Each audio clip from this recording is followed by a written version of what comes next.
Welcome to QNQ exams. Railway ALP CBT2కి preparation strategy ఎలా ఉండాలి, అదేవిధంగా అత్యధికంగా స్కోరింగ్ సబ్జెక్ట్స్ ఏంటిది, పూర్తి వివరాలు మనం చూద్దాం. ఎవరైతే రిజల్ట్స్ కోసం వెయిట్ చేస్తున్నారో టెన్షన్ పడాల్సిన అవసరం లేదు. మరి అది చాలా తక్కువ సమయంలోనే మనకు పూర్తి స్థాయిలో CBT1 రిజల్ట్స్ రాబోతున్నాయి. అండ్ ఇంకొకటి చెప్తున్నాను, CBT2కి ప్రిపరేషన్కి అంతగా టైం దొరకదు. ఇది ఖచ్చితంగా మీరు గుర్తుంచుకోవాల్సిందే. ఎక్కువగా ఫోకస్ చేయవలసిన టాపిక్స్ ఏంటిది, ప్రీవియస్ ఇయర్ ఎగ్జామ్ అనాలిసిస్ ప్రకారం పార్ట్ ఏలో ఎక్కడి నుంచి ఎక్కువగా క్వశ్చన్స్ పడినాయి, అదేవిధంగా పార్ట్ బి యొక్క ప్రాముఖ్యత ఏంటిది, పూర్తి వివరాలు మనం ఈ వీడియోలో చూద్దాం. ఓకేనా, right.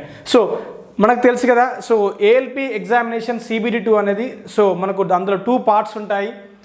One is part A and another one is part B. ఓకేనా, పార్ట్ ఏలో మనకు 100 క్వశ్చన్స్ 100 మార్క్స్ అండ్ పార్ట్ బిలో 75 క్వశ్చన్స్ 75 మార్క్స్ ఉండడం జరుగుతుంది. ఓకేనా, రైట్. ఫైనల్ సెలెక్షన్ అనేది కేవలం పార్ట్ ఏ మీద ఆధారపడి ఉంటుంది. బట్ ఖచ్చితంగా పార్ట్ బిలో ప్రతి ఒక్క అభ్యర్థి 35% స్కోర్ చేయాలి. అనగా అప్రాక్సిమేట్లీ 27 మార్క్స్ ఖచ్చితంగా మీరు స్కోర్ చేయాల్సింది ఉంది. 27 మార్క్స్ ఖచ్చితంగా రావాల్సింది ప్రతి ఒక్క అభ్యర్థికి. ఎవరైతే పార్ట్ ఏలో బాగా చదివి బాగా స్కోర్ చేసి 80% పార్ట్ ఏలోనే స్కోర్ చేసి బట్ పార్ట్ బిలో ఈ 27 మార్క్ని రీచ్ కాకపోతే పరిస్థితి అంతే అండి. చాలామంది లాస్ట్ ఇయర్ చాలామంది పార్ట్ బిని చులకనగా వేశారు. బట్ పార్ట్ బిలో చాలామందిని ఎలిమినేట్ అయ్యారు లాస్ట్ ఇయర్. ఓకేనా, అండ్ ఇంకొకటి, ఈ CBT2 విధానంలో మ్యాక్సిమం ఎలిమినేషన్ ప్రాసెస్ అనేది కేవలము పార్ట్ బి మీద ఆధారపడి ఉంటుంది. ఓకేనా, పార్ట్ ఏ మరి అంతగా ఇబ్బంది ఏం పెట్టదు. పార్ట్ బి అనేది ఈజీ నుంచి మోడరేట్ లెవెల్లోకి వెళ్ళిపోతుంది, అంతకు మించి దాటదు. మ్యాక్సిమం ఎలిమినేషన్ అనేది పార్ట్ బి మీద మాత్రమే ఆధారపడి ఉంటుంది. ఓకేనా, రైట్. పార్ట్ ఏ సిలబస్ చూసినట్టయితే మ్యాథమెటిక్స్ ఉంటుంది. ఇందులోంచి మీకు 25 క్వశ్చన్స్ వస్తాయి అండ్ రీజనింగ్లోంచి కూడా మీకు 25 క్వశ్చన్స్ వస్తాయి. ఈ బేసిక్స్ సైన్స్ మరియు ఇంజనీరింగ్లో కూడా మనకు 50 క్వశ్చన్లు వస్తాయి. ఓకేనా, ఇది ఏఎల్పి ఎగ్జామ్ కాబట్టి ఎక్కువగా బేసిక్స్ సైన్స్ అండ్ ఇంజనీరింగ్లో మీ యొక్క కోర్ పార్ట్ అనేది బేసిక్ సైన్స్ అండ్ ఇంజనీరింగ్లో ఉంటుంది. ఎందుకనగా ఇందులో మీకు ఏఎల్పికి సంబంధించిన వర్క్షాప్ క్యాలిక్యులేషన్స్ ఉంటాయి బేసిక్ సైన్స్ అండ్ ఇంజనీరింగ్లో. అదేవిధంగా థియరిటికల్ క్వశ్చన్స్ పడతాయి, ప్రాబ్లమేటిక్ క్వశ్చన్స్ పడతాయి, అదేవిధంగా డ్రాయింగ్ సంబంధించిన వేరియస్ స్టాండర్డ్స్, అదేవిధంగా డ్రాయింగ్ బోర్డ్ సంబంధించి, డ్రాయింగ్ షీట్స్ సంబంధించి, డ్రాయింగ్ లైన్స్ సంబంధించింది అండ్ అదేవిధంగా వేరియస్ డ్రాయింగ్ ప్రొజెక్షన్స్ సంబంధించి ఐసోమెట్రిక్ ప్రొజెక్షన్స్, అదేవిధంగా ఆర్థోగోనల్ ప్రొజెక్షన్స్, వాటి మీద కూడా మీకు క్వశ్చన్స్ పడతాయి. అండ్ అదేవిధంగా బేసిక్ వర్క్షాప్ టూల్స్ సంబంధించిన వాటి మీద కూడా మీకు క్వశ్చన్స్ పడతాయి. ఓకేనా, అదే ఇప్పుడు చూద్దాం. పార్ట్ బి యొక్క ప్రాముఖ్యత చూద్దాం. అదేవిధంగా పార్ట్ ఏలో బేసిక్ సైన్స్ అండ్ ఇంజనీరింగ్లో ఏ విధంగా క్వశ్చన్స్ ఎక్కడి నుంచి ఎక్కువగా రాబోతున్నాయి, ఎక్కువగా వస్తున్నాయి అది కూడా చూద్దాం. ఓకేనా, అండ్ ఎక్కడ ఫోకస్ చేయాలో అది కూడా చూద్దాం. ఓకేనా, బేసిక్ సైన్స్ అండ్ ఇంజనీరింగ్ ఇది ఆల్ ట్రేడ్స్కి, అన్ని ట్రేడ్స్కి, ఓకేనా, అన్ని ట్రేడ్స్కి కామన్గా పార్ట్ ఏ అనేది common syllabus for all trades. ఓకేనా, చూడండి ఇక్కడ మళ్ళీ రాస్తాను, గుర్తుపెట్టుకోండి. Part A is for all. Part A అనేది కామన్గా ఉంటుంది, which is common all trades, అన్ని ట్రేడ్స్కి కామన్గా ఉంటుంది part A. Part A okay, part A, ఈ పార్ట్ ఏ అనేది అన్ని ట్రేడ్స్కి కామన్గా ఉంటుంది. ఎక్కడ మీకు తేడా ఉంటుందంటే పార్ట్ బి అనేది ఎవరైతే మీరు ఏ ట్రేడ్ ఎంచుకున్నారో దానికి సంబంధించిన క్వశ్చన్సే ఉంటాయి. ఓకేనా, పార్ట్ ఏ అనేది అందరికీ సమానమే. మనకు పార్ట్ ఏలో 1/3 నెగిటివ్ ఉంటుంది, పార్ట్ బిలో కూడా 1/3 నెగిటివ్ ఉంటుంది. ఓకేనా, అది కూడా జాగ్రత్తగా గమనించాలి. పార్ట్ బిలో 35% స్కోర్ చేయడం కూడా సులభం కాదు, ఎందుకంటే అక్కడ కూడా మనకు 1/3 నెగిటివ్ మార్కింగ్ కూడా ఉంది. Okay, right. నెక్స్ట్ అదేవిధంగా ఎవరైతే CBT1 నుంచి CBT2కి ఎంత రేషియోలో పిక్ చేస్తారంటే 1:5 రేషియోలో, 1:15 రేషియోలో. CBT2కి మిమ్మల్ని 1:15 రేషియోలో షార్ట్ లిస్ట్ చేస్తారు కేటగిరీ వైజ్గా. ఒక పోస్ట్కి 15 మంది చొప్పున తీయడం జరుగుతుంది ఫర్ CBT2. Okay, right. ఇప్పుడు CBT2లో పార్ట్ ఏలో సంబంధించి బేసిక్ సైన్స్ అండ్ ఇంజనీరింగ్లో మనకు 50 క్వశ్చన్స్ వస్తాయి కాబట్టి ఎక్కడ ఎక్కువగా అడుగుతున్నారు అనేది చూద్దాం. ఓకేనా, రైట్. ఇక్కడ జాగ్రత్తగా మీరు గమనించండి. ఇంజనీరింగ్ డ్రాయింగ్, దీంట్లో మీకు projections, views, drawing instruments and lines, some geometrical figures. Already మీరు డిప్లొమాలో ఐటీ లెవెల్ కూడా చేసి ఉంటారు.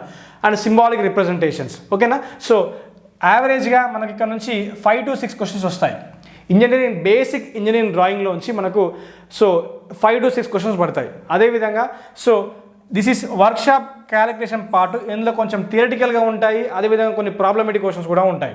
Okay, so units and measurement నుంచి 3 to 4 questions, mass and weight నుంచి 2 to 3 questions, work power energy నుంచి 5 to 6 questions, and speed velocity నుంచి 2 questions, heat temperature నుంచి 6 to 7 questions, basic electricity నుంచి 8 నుంచి 10 క్వశ్చన్స్. ఫర్ ఎగ్జాంపుల్ మనకు ఫిట్టర్ స్టూడెంట్స్ ఉంటారు, diesel mechanic students ఉంటారు, టర్నర్ ఉంటారు, మెషిన్ వేరియస్ స్టేట్స్ ఉన్నాయి. బట్ బేసిక్ ఎలక్ట్రిసిటీ కూడా అందరికీ కావాల్సిందే కాబట్టి 8 నుంచి 10 క్వశ్చన్స్ అత్యధికంగా ప్లే చేస్తుంది ఇది.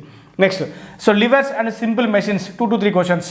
So occupational safety and health ఖచ్చితంగా ఒక ఏఎల్బి అభ్యర్థికి సో ఆక్యుపేషనల్ సేఫ్టీ హెల్త్ గురించి ఖచ్చితంగా ఇంపార్టెంట్ కాబట్టి సో ఇక్కడ నుంచి 5 క్వశ్చన్స్ పడతాయి.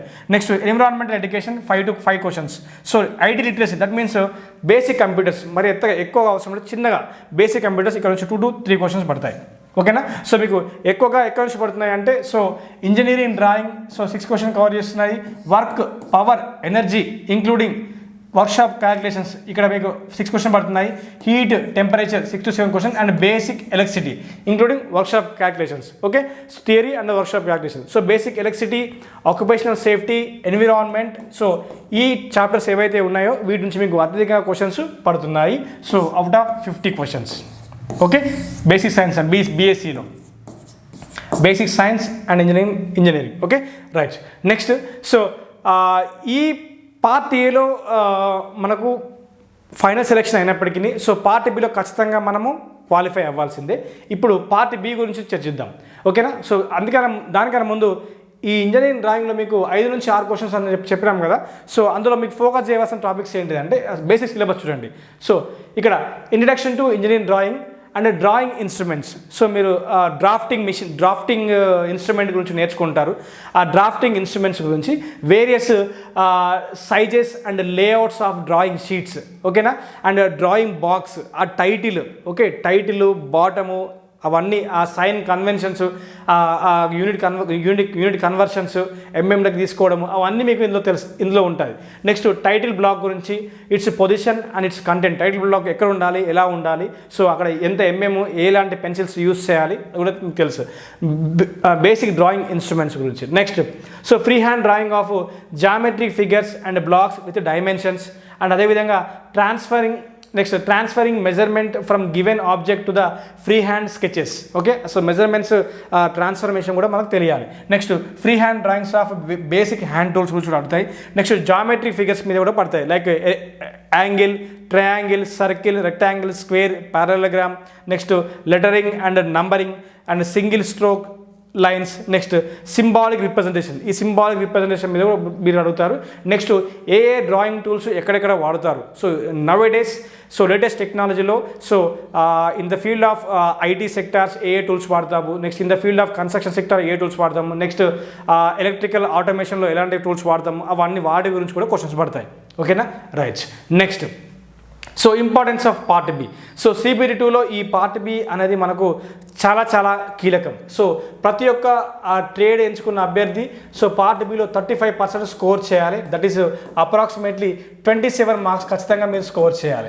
సో ఒకవేళ సో ఎవరైనా అభ్యర్థి పార్ట్ ఏలో సో 80% స్కోర్ చేసి బట్ పార్ట్ బిలో 27 కన్నా తక్కువ మార్క్స్ వస్తే అతను so not eligible for ALP further process, అంతే, అక్కడికే ఆగిపోవాల్సి వస్తుంది. ఓకేనా, రైట్. నెక్స్ట్ ఇదే పార్ట్ బిలో మనకు నెగిటివ్ మార్కింగ్ కూడా ఉంది. ఓకే, సో నెగిటివ్ మార్కింగ్ ఉంది. ఎంత ఉంది నెగిటివ్ మార్కింగ్ అంటే సో 1/3 నెగిటివ్ మార్కింగ్ కూడా ఉంది మనకు. ఎంత అని 1/3 నెగిటివ్ మార్కింగ్ కూడా ఉంది. ఓకేనా, నెక్స్ట్ సో ఇదే పార్ట్ బికి సంబంధించి సో క్వశ్చన్స్ మరి ఈజీగా వస్తాయా అంటే ఈజీగా రానే రావు. సో ఇందులో విత్ నెగిటివ్ కూడా మనకు అప్లికేబుల్ అవుతుంది కాబట్టి సో ఖచ్చితంగా సో మన దీన్ని అంటే లైక్ అంటే నార్మల్గా పరిగణలోకి తీసుకోవచ్చు అంటే అలా కుదరదు. సో మనం దీన్ని కూడా బాగా టార్గెట్ చేయాలి. సో దీన్ని 80% మనం లైట్ తీసుకోవడానికి వీలు లేదు. ఇది చాలా చాలా మీకు job deciding factor. Okay, so job deciding factor అని చెప్పచ్చు. అండ్ ఇంకొకటి ఏంటంటే maximum elimination process. Okay, CBT 2లో మ్యాక్సిమం ఎలిమినేషన్ ప్రాసెస్ అనేది దేని మీద డిపెండ్ అవుతుందంటే it's depends on part B only. So depends on part B only. ఎందుకంటే లాస్ట్ టైం మనం చూసినాము. సో లాస్ట్ టైం ఎవరైతే ఏఎల్పి సిబిటి 2కి ప్రిపేర్ అవుతున్న ఎలక్ట్రికల్ ఆస్పిరెంట్ 2024లో ఎవరైతే మనం ఉన్నారో వారికి మనం చాలా చెప్పినాము. సో వాళ్ళు చాలా మంచి గైడ్ కూడా చేసినాము. ఓకేనా, రైట్. సో పార్ట్ బి మీద మాత్రమే దీని మీద ఆధారపడి ఉంటుంది. ఓకేనా, సో ఇది ఇంపార్టెన్స్. నెక్స్ట్, సో ఎవరైతే ఎలక్ట్రికల్ ఆస్పిరెంట్స్ ఉన్నారో సో వారికైతే మనం ఆల్రెడీ కోర్స్ లాంచ్ చేసే ఉంది. మీకు చాలా తక్కువ సమయంలో ఈ కోర్స్ కంప్లీట్ చేసుకోవచ్చు. సో సమయం అయితే ఎక్కువగా ఉండదు, అది కూడా గుర్తుపెట్టుకోండి మీరు. నెక్స్ట్, ఇందులో మీకు ట్రేడ్ థియరీ క్లాస్తో పాటు ఫుల్ 10 గ్రాండ్ టెస్ట్ కూడా ఉంటాయి. Test video solution expression after test submission ఉంటుంది. Next handwritten class notes కూడా ఉంటుంది. సో మన అద్భుతమైన ఫ్యాకల్టీ రాజేంద్ర సార్ చాలా బాగా చెప్తారు. సో ఇంగ్లీష్ మరి తెలుగులో ఉంటుంది. నీట్గా డయాగ్రామ్స్ కూడా నీట్గా వేశారు. సో ఎలక్ట్రికల్ మెషిన్స్ సంబంధించిన ప్రతి tools, machines and safety, earthing, installation అన్ని నీట్గా చెప్పారు. మీరు కావాలంటే క్లాస్ చూసుకోవచ్చు. So next, so basic science and ఇంజనీరింగ్తో కూడినటువంటి కొత్త కోర్సు మనం లాంచ్ కూడా చేసినాము. So part A 100 marks. ఇందులో మీకు మ్యాథ్స్ ఉంటుంది, మ్యాథమెటిక్స్ ఉంటుంది, రీజనింగ్ అండ్ జనరల్ ఇంటెలిజెన్స్ ఉంటుంది. అదేవిధంగా basic science and engineering including engineering drawing. Okay, so ఇందులో మీకు ఫుల్ కోర్సులో లాంచ్ చేసినాము. This is useful for all the trades. అదేవిధంగా ఇందులోనే మీకు సపరేట్గా ఒక సెక్షన్ ఉంటుంది, that is only numerical calculations. So ఎవరైతే ఐటీఐ అభ్యర్థులు ఉన్నారో సో వాళ్ళకి కొంచెం మ్యాథ్స్ క్యాలిక్యులేషన్ విషయంలో ఇబ్బంది అవుతుంది. సో అలాంటి వారికి సో మనము మ్యాథమెటికల్ క్యాలిక్యులేషన్స్ కూడా ఈజీగా ఒక నాన్ మ్యాథ్స్ స్టూడెంట్స్కి అర్థమయ్యే విధంగా కూడా మనం చెప్పబోతున్నాము. సో వర్క్షాప్ క్యాలిక్యులేషన్ సపరేట్గా మనకు సెక్షన్ కూడా ఉంటుంది. సో ఇంట్రెస్ట్ క్యాండిడేట్స్ ఇందులో జాయిన్ అవ్వచ్చు. ఓకేనా, రైట్. మీకు సందేహం ఉంటే కాల్ చేయొచ్చు. సో ఈ పర్టికులర్ బ్యాచ్ జాయిన్ అవ్వాలంటే మీరు గూగుల్ ప్లే స్టోర్ నుంచి మన యాప్ని ఇన్స్టాల్ చేసుకోవచ్చు. సో వన్స్ రిజిస్టర్ అవ్వండి, మీ మెయిల్ ఐడి అవన్నీ రిజిస్ట్రేషన్ అయిన తర్వాత ఆల్ కోర్సెస్ ఐకాన్ మీరు క్లిక్ చేస్తే మీరు బ్యాచ్లోకి వెళ్ళిపోవచ్చు. ఓకే, సో బేసిక్ ప్రైస్ కూడా ఉంది, మీకు డిస్కౌంట్ కూడా వస్తుంది, కాబట్టి మీరు చెక్ చేసుకోవచ్చు. ఓకేనా, సో పార్ట్ బి అనేది దయచేసి నెగ్లెక్ట్ చేయకండి, చాలా చాలా ఇంపార్టెంట్ మీ యొక్క final job deciding. Okay, and maximum elimination అనేది ఎక్కడ ఉంటుందంటే పార్ట్ బిలోనే ఉంటుంది. మీరు కావాలంటే ప్రీవియస్ అనాలిసిస్ కూడా చేసుకోవచ్చు. ఓకేనా, so this is basic drawing syllabus మీరు చూడవచ్చు. Okay, next, so previous weightage ఇలా వచ్చింది, ఒకసారి కూడా మీరు కుదిరితే స్క్రీన్ షాట్ తీసుకోండి. ఓకేనా, right. This is complete strategy, complete examination pattern మీరు చూడొచ్చు. So this is complete information.